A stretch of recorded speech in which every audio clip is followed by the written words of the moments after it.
ছড়াও হাত ছড়াও দেখতে হবে না ওভারল্যাপ কাটছে এই মোবাইল ছড়াও মোবাইল ছড়াও হ্যাঁ ঠিক আছে ও বুঝতে পারবে করে নেবে এই তো দুবার কাটো মানে কাটলোই আরে মোবাইলটা ছড়াও এই মোবাইলটা কার খাবো না হ্যাঁ এখনই খাবো আরে কি করছো ভাই আচ্ছা আর একটা একটুখানি একটা না হয়েছে তোমাদের সবার হয়েছে একটু ওই একটা গ্রুপ ছবি এই কেকটা নিয়ে এসো এসো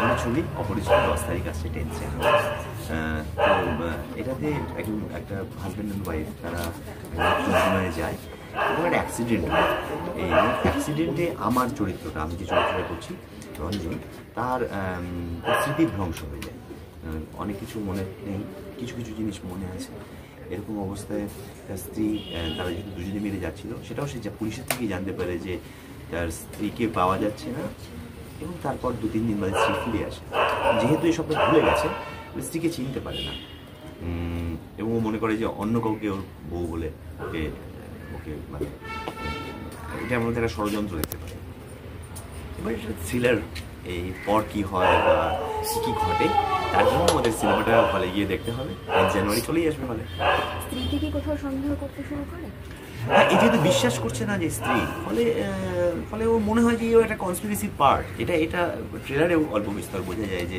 এটাও মনে করে কিন্তু মানে যেহেতু মনে পড়ছে না তাই ও ঠিক মনে করছে না ঠিক মনে করছে না এটা কোনো ইলিউশন কোনো মনে হওয়া নাকি যেহেতু স্মৃতিটা খানিকটা মনে নেই সেখান থেকে তৈরি হওয়া কোনো সন্দেহ সেই সবকটা অপশানই এখানে আসে ছবিটার মধ্যেই আসে তো তারপরে কিভাবে সমাধান হয় বা কি হয় সেইটাই একদম নতুন জুটি পেতে চলেছে তোমার এবং হিসাব হ্যাঁ দেখো আমাদের তো ছবি অনুযায়ী সত্যি আলাদা আলাদা জুটি হয় তবে ইসের সাথে আমি একটা ওয়েব সিরিজ করেছি ঘোড়াতে হ্যাঁ জয়দীপদারি ওটা ওই ঘোড়া 1 ছিল ওটা সায়ন্তনের ছিল কিন্তু ঈশার সাথে আমি এছাড়াও আরও কমলদার ছবি করেছি কদিন আগে একটু সরে বসে অতএব ওর সাথে আমি কাজ করেছি আমার মনে হয় যে জুটিটা তৈরি হয় হিরো আর হিরোইনের মধ্যে এটা সত্যি কথা কিন্তু জুটিটা তৈরি করে শুধু হিরো আর হিরোইন নয় রাইটার ডিরেক্টর পুরো টিমটা সেই সবগুলো জিনিস একদম ঠিক করে হলে একটা জুটি হয়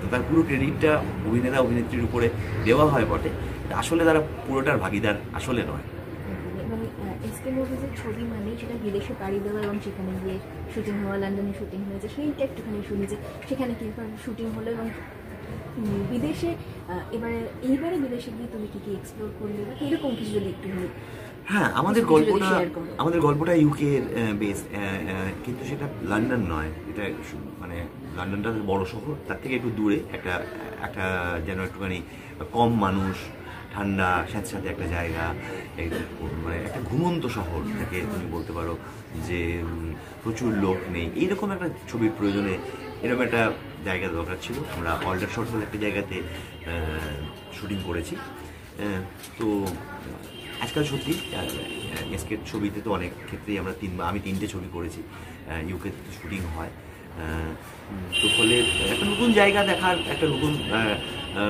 জায়গা দেখার একটা আনন্দ থাকে পাশাপাশি সিনেমা আসলে এত কাজের চাপ থাকে তো কোন টিমটার সাথে কাজ করছি সেই টিমটার মানে কতটা টিম সেগুলোও খুব গুরুত্বপূর্ণ তো জয়দীপ দা এমন একজন পরিচালক যিনি মানে পুরোটাকে একটা টিম তৈরি করতে পারেন আর কি তো এবং খুব মজা করে আমরা কাজ করেছি আমি অনির্বাণ ঈশা এবং আমাদের ইউনিটেরও আরও কয়েকজন যারা গুরুত্বপূর্ণ মুম্বাই তারা প্রত্যেকেই সবাই মিলে খুবই মজা করে করেছি আর এই সময়টা মানে সাধারণত আমাদের ইউকে শুনলেই মনে হয় খুব ঠান্ডা ছিল তো সেই সময়টা খুব একটা ঠান্ডা ছিল না সেই সময়টা খুবই প্লেজেন্ট ওয়েদার ছিল এই মোটামুটি তুমি এবং অনির্বাণদা আলাদা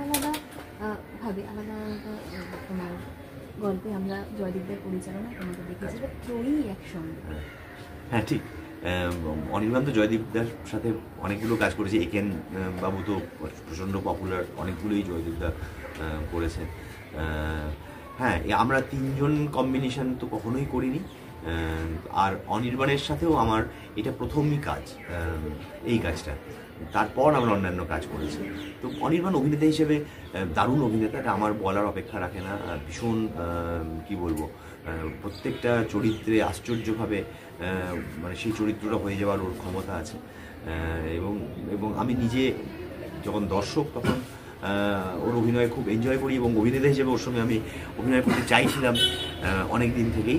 এখন ঘটনাচক্রে আমরা 2-3টে ছবি করে ফেলেছি, কিন্তু অপরিচিতর সময় ওটা আমাদের প্রথম কাজ। তো তো খুব ভালো সময় একটা কেটেছে, কেননা সবসময় তোমার কো-অ্যাক্টার খানিকটা হলেও তোমার অভিনয়ের উন্নতি করিয়ে দিয়ে যায়। কো-অ্যাক্টার ভালো হওয়ার সুবিধা হচ্ছে যে তোমার অভিনয়টাও হয়তো আরেকটু ঠিক হবে তোমার পাশের অভিনেতার দৌলতে। তো সেইটা সহ অভিনেতা হিসেবে একজন সাংঘাতিক সহ অভিনেতা, তো প্রচণ্ড সিরিয়াস অ্যাক্টার, ভীষণ প্রস্তুত হয়ে কাজ করে। তো যেহেতু শেখার কোনো শেষ নেই, তো অনির্বাণের থেকে এটা যে কেউ শিখতে পারে, এতটাই প্রস্তুত হয়ে কাজ করে। একদম। একটু অন্য কথা জিজ্ঞেস করি, ভুলে যাওয়া বা স্মৃতিশক্তি ফিরছে না ছবিতে তোমার, ব্যক্তিগত জীবনে মানে বাড়ির কথা যদি জিজ্ঞেস করি, কোনো এমন বিষয় যেটা ঋত্বিক চক্রবর্তী ভুলে যান এবং তারপর ফলে বাড়িতে একটা কোনো কেলেঙ্কারি ঘটে, খুব বকাঝকা খেতে, এরকম কিছু একটা ঘটে? হ্যাঁ, আমি খুবই ভুলে যাওয়ার রোগ আমার, মানে শুধু ভুলে যাওয়ার কারণে আমি কত ছাতা হারিয়েছি। হ্যাঁ, তো ছাতা নিয়ে বেরিয়ে আজকাল ছাতা নিয়ে বেরোনোই বন্ধ করে দিয়েছি। আর ভুলে আমি যাই, আমি খুবই ভুলে যাই। আমি এমনিতে খুবই আনমনা টাইপের একটা মানুষ। হ্যাঁ, ভুলে যাওয়ার থেকেও মনে না রাখার একটা কি বলবো, মানে বিশেষভাবে মনে না রাখার চেষ্টা একটা করতে থাকি। ফলে চেষ্টা করলে মনে রাখা যায়, যখন মনে থাকে না তখন বুঝতে পারি যে আমি চেষ্টা করছি মনে রাখার জন্য। তো সেটা আমার জীবনে অনেক দিন ধরে ঘটছে, এই ভুলে যাওয়া এবং তার জন্য কথা শোনা, এটা আমার জীবনে হয়। তুমুল বকা খেয়েছো এরকম কোনো কিছু ঘটিয়ে একটা কোনো কিছু শেয়ার করতে পারো? না, তুমুল বকা খাওয়ার মতন ভুল আমার হয়নি, কিন্তু ভুলে গেছো, ভুলে গিয়ে কিছুটা করে ফেলেছো বা না ওরকম ভুল হয়তো হয়নি। কিন্তু ওই যে বললাম যে মানে নতুন ছাতাও হারিয়ে ফেলেছি, মানে আগে প্রথম আমি নিয়ে বেরিয়েছি সেদিনই ফেলে চলে এসেছি, কোথায় একটা ফেলে এসেছি যে মনে পড়ছে না, অনেকগুলো জায়গায় গিয়েছিলাম। এই ধরনের ঘটনা ঘটে, তারিখ ভুলে যাই। তো আজকাল তো মানে আমাদের নানান ধরনের সব সাবস্ক্রিপশন থাকে, এ থাকে ও থাকে, তো তারও গুরুত্বপূর্ণ, বাড়িরও কোনো গুরুত্বপূর্ণ জিনিস কোনো ডেটে করার হলে ভুলে যাই। ওই একটু অন্যমনস্ক থাকার একটা প্রবণতা আছে আমার, সেখান থেকে এটা হয়। আসলে যারা থাকে তারা তো জেনেও গেছে অনেকটা, মানে এখানটা ক্ষমা ঘেন্নাও করে দেয়। বিশেষ দিন ভুলে যাও জীবনে? ভুলে যাই, সত্যি ভুলে যাই।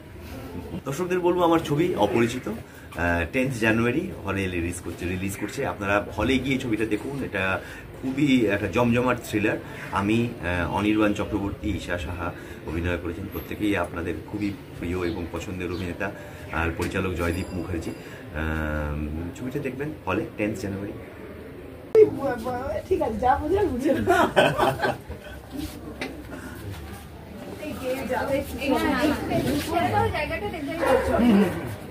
ছবি বছর শেষে তোমার, এবং বছর শুরু হতে যাচ্ছে, সেখানেও অপরিচিত আসছে নতুন ছবি। তো এই যে ট্রানজিশন বলা যায়, কি বলবো, সেটা নিয়ে কি বলবো, এই নতুন ছবি নিয়ে?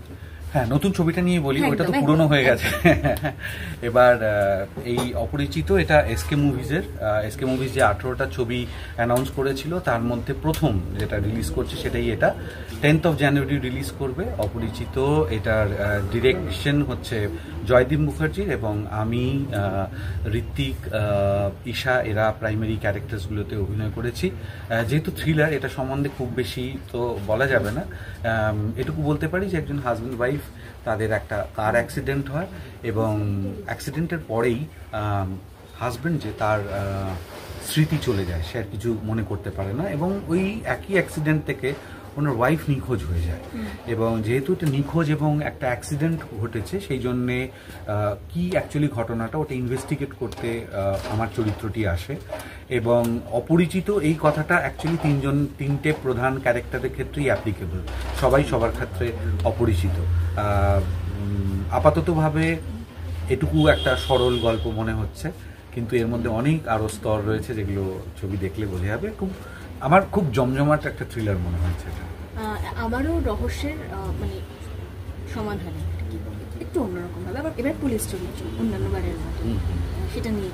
হ্যাঁ, সেটা ঠিক, পুলিশ অফিসার, পুলিশ বটেই, কিন্তু লন্ডন সিটি অফিস, যেটা পুলিশের অফিস, সেটাতে কাজ করে। এর নাম অভিক দত্ত। খুবই স্টাইলাইজড একটা ক্যারেক্টার, এবং এমন একজন মানুষ যাকে দেখে তুমি কিছু বুঝতে পারবে না যে এর ভেতরে কি চলছে।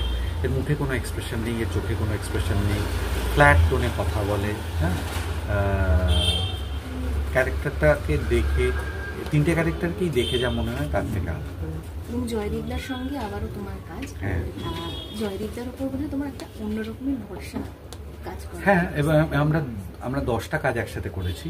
তো এই ডিরেক্টর অ্যাক্টরের কোলাবোরেশন অনেক দিন ধরে হলে সেটা বোথ ওয়ে ভরসা করা যায়।